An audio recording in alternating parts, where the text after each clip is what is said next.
Everyone, this is Zoha from the readingullu, and today we're going to talk about a book, In the Miso Soup by Ryu Murakami. In the Miso Soup, if you talk about genre, then it is suspense, thriller, and philosophical novel. But if you ask me, this is a book which went beyond the characteristic of genre, and it presented itself so well. It is a short read of 180 pages, but I absolutely enjoyed reading this book.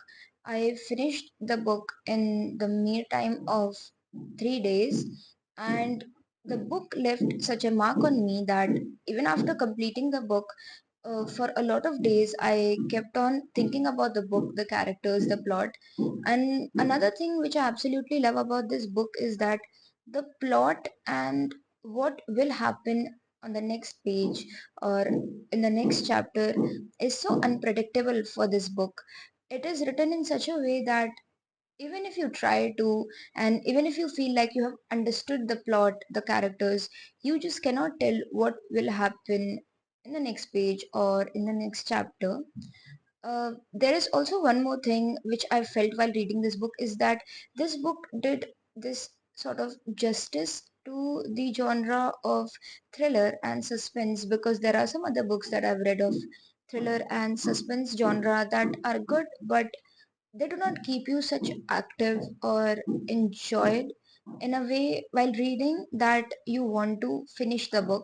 But this book kept me on my nerves, and it tempted me in such a way that I was just waiting to complete this book. I just wanted to know what will happen in the end, what will be the plot for the next chapter, and will the characters survive or not. So if we talk about the book's character, then our main character is Kenji, who is a 20-year-old Japanese man who is also a traveling guide for tourists. But the thing is that he shows people the part of Japan that only the sort of people who are going there specially for it want to see. He shows people hostels and sex clubs and the love hotels which are famous of Japan. And with his this business only, he attracts his next customer, whose name is Frank, who is an American tourist who calls Frank on 29th of December and asks him if he can show him around Japan. And Frank seems just like any other tourist which Kenji has met till now. But what seems on the surface is not always the reality. Uh, Frank is way more than just another, white tourist. And Kenji feels this energy, this negative energy of Frank on the very first night when he meets him. He describes him as a man who looks of different age from every angle. You cannot tell if he's a 20-year-old, a 45-year-old, or a 60-year-old. And he has this something about his face which seems so unnatural and such a made up thing. Like he went through this really big accident in a fire, and then doctors just had to put up his face altogether, and it all seems so plastic even when he's smiling. And when he winks at Kenji feels really weird, and he just cannot ignore the fact that this man has something to do with the murderer who everyone is looking in Japan, who is behind the killing of an high school girl. And that morning only Kenji read about this high school girl's murder, and he just cannot just put up why his mind is telling him this. But this man, his next tourist, Frank, gives him, for some reason, this particular reason, that he might be the murderer, the serial killer who he read about in the newspaper in the morning today. And this plot is that Frank could be a murderer, could be a psychopath, but Kenji does not have enough evidence. The only evidence or the reason why he's suspecting Frank is that he behaves in such a weird way and he's very unusual and you cannot know what he will do next. Another thing about Frank that Kenji notices is that his facial expressions changes very quickly, and when he is mad he is not able to hide it, and his face evidently shows that he's not in a mood to be happy or to be positive. And another thing about him is that Frank make it seems to anyone who's near him that he is a good man.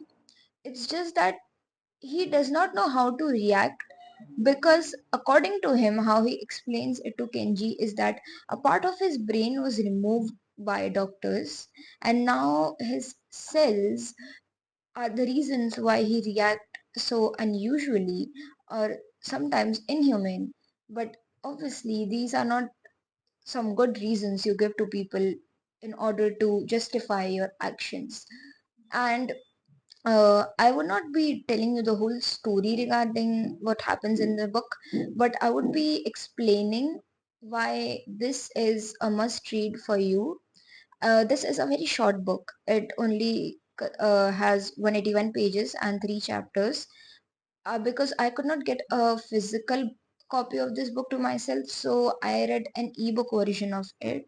And I honestly feel that reading this book has been such an amazing experience for me, because Ryu Murakami has written a thriller, a suspense book, but his writing feels so fresh. And another reason why this book is so captivating is that the story is easy to read and easy to grasp, but it takes a toll on you psychologically, mentally. And I felt this distress on myself when I was reading this. It felt like in so many parts of the book that I was the part of this book. I felt like I was inside those chapters, in between those scenes which were happening. And I absolutely loved the book. Another character of the book which I really enjoyed and I felt like the the character was really good was uh, a 16-year-old girl named June, who is Kenji's girlfriend, and she is a person who Kenji tells everything about, and he trusts her a lot. I really liked her character because even though she's a side character and there is not much part of her in the book, she still felt an important asset to the story, and she has this way of coming in between the stories, it leaving an impact which you cannot have, or I have not read it till now in any other book for a side character. The characters, the story, the plot in the book are very good. But another thing that I really want to talk about when I'm talking about this book is that it can take a toll on you psychologically, because there are so many parts in this book which I obviously want to appreciate the writer Ryu Murakami for writing such a book, because he has written every scene in such a detail, and the details are distressing obviously, but the details and the depiction of scenes seems so raw and so clear that for a moment you might believe that this actually happened in Japan. And that captivated me, but it also left me feeling in this very weird sensation in my body. And there were times when I actually had to stop reading. I paused reading and I just took a 5 to 10 minutes break.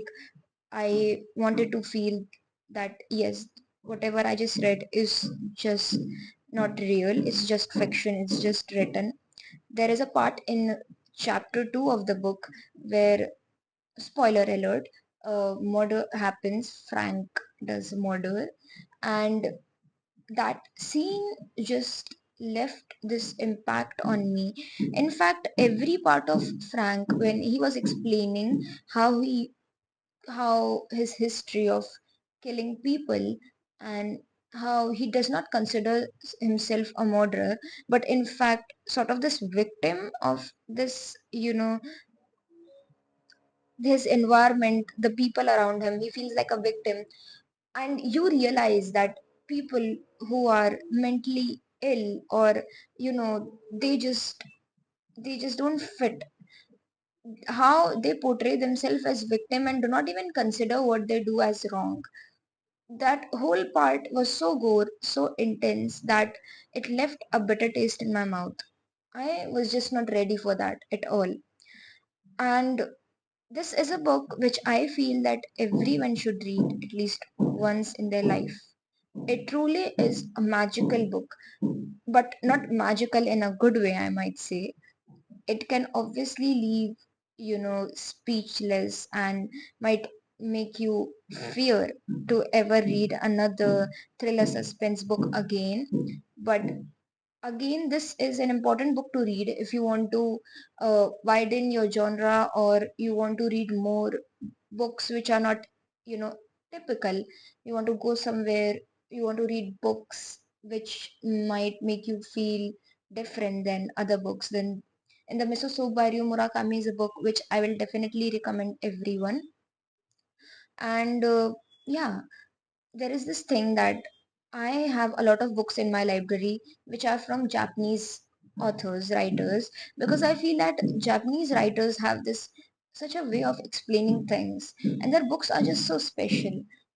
I always envy the fact that Japanese writers are the writers which everyone should read, because they just have this way of writing books that that are not special. They are obviously writing ordinary lives and stories which others might also write, but they just have this way of explaining which is special to me. So In the Miso Soup by Ryu Murakami is a book I recommend everyone, and this is going to be obviously one of my best reads of 2025. This is all for the book review today. Uh, so let me know if you have any questions regarding the book, or if you want to know anything about the book in the comment section.